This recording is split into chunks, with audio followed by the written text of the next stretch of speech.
Video শুরুতেই বলবো সবাই ভালো থেকো, ভালো আছো, ভালো ছিলে, আগামী দিনও ভালো থাকবে। আমার মতো এরকম যেন না হয়, এই যে স্মৃতি সাদা। আর যবে থেকে এই স্মৃতিতে সিঁদুর নেই, অত্যাচারের শিকার হচ্ছি প্রতি মুহূর্তে মিনিটে মিনিটে, তাও আবার নিজেদের লোকের কাছে বাড়ি। তো ভিডিওটা শুরু করার আগে বলছি, আজকে মটন রান্না করলাম, তো সেটাও তোমাদের সাথে শেয়ার করব। কতটা পারবো জানি না, এক এক সময় এক একজনকে দিয়ে হামলা করায়। তো এই গরমে শরীরও ভালো না, পেটে ছবি করতে হবে। একটা দাঁত নিয়ে অনেক দিন ধরে ভুগছি, যে নিয়ে যাবে সে তো আর নেই, কপাল পোড়া।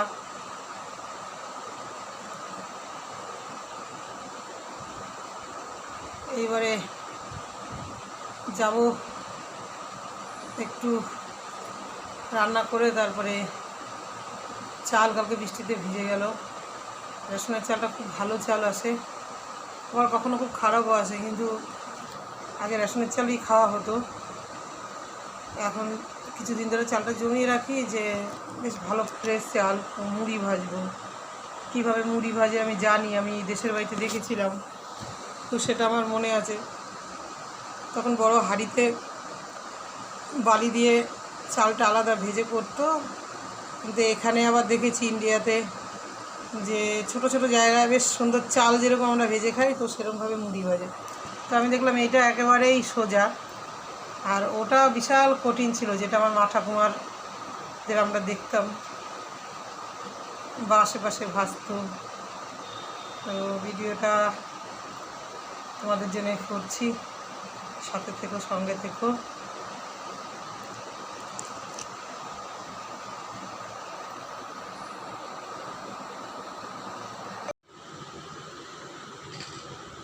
গ্যাসের কি অবস্থা আজকে, মাংস কষিয়ে দেখো সবাই, লাল লাল ঝোল।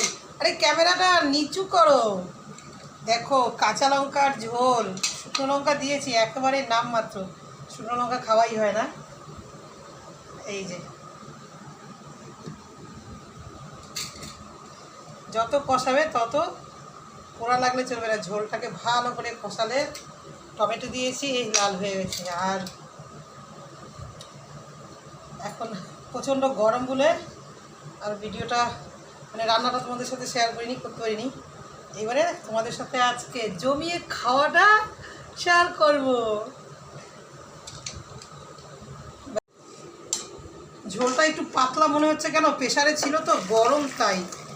এইবারে এইটা আলু আছে, ঢেলে দিলে কিছুক্ষণ থাকলে, খানিকক্ষণ থাকলে একেবারেই পুরো টেনে যাবে, অনেক টেনে যাবে। বেশ যেরকম দরকার আমার ততটাই, যেটা প্রয়োজন ঝোল। মটনগুলো খুব পাতলা করি না, কমসে কম এটা ঠান্ডা হলে হাফ গ্লাস জলের পরিমাণ ঝোলটা কমে যাবে। খুব সুন্দর গাঢ় মনে হবে, যখন খাবো তখন দেখতে পাবে এই জিনিসটাই কত সুন্দর হবে। দেখতে থাকো ভিডিওটা। এখন এইটুকুই।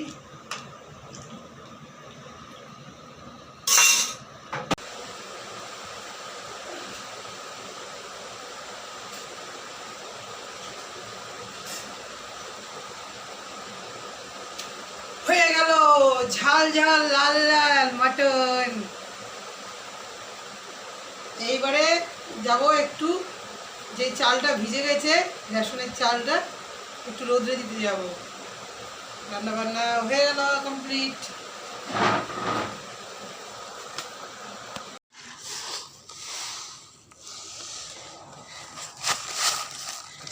চালগুলো বৃষ্টিতে একেবারেই ভিজে গেল।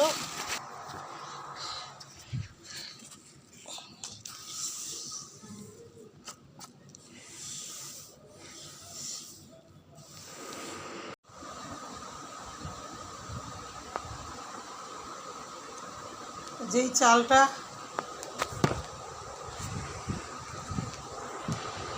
দিয়ে এলাম রোদ্রে, ওটা হচ্ছে রেশনের চাল, খুব ভালো চাল পেয়েছিলাম, কিন্তু চালটা রোদ্রে দিয়েছিলাম, তুলতে প্রতিদিন ঢাকা দিয়ে রাখি, ভুলে গেছিলাম। যাই হোক, বৃষ্টি হলো বিকেলবেলার থেকেই, এইবারে দৌড়িয়ে যেয়ে তুলতে তুলতে অনেকটাই ভিজে গেছে। ভিজে যাওয়াতে রেশনের চাল তো কিছুটা সাদা সাদা হয়ে গেছে। এবার ওটাকে আবার রোদে দিয়ে ঝাড়বো, ঝেড়ে ভেবেছি যে ঘরে মুড়ি ভাজবো। তো রেশনের চাল খাওয়া হতো, এখন ভাবছি যে ভাত না খেয়ে মুড়ি ভাজবো, মুড়িটা খাওয়া হবে। তো চালটার এই অবস্থা হয়ে গেল। আরও দুটো প্যাকেটে অনেকটাই ছিল, আমি জমিয়ে রেখেছিলাম প্রায় 20-30 কেজি মতন। ওটা বেশি ভিজেছে বলে ওটা আলাদা রেখেছি, আর দুটো প্লাস্টিকের আছে মুড়ির ঠোঙায়, আর একটা বস্তায়।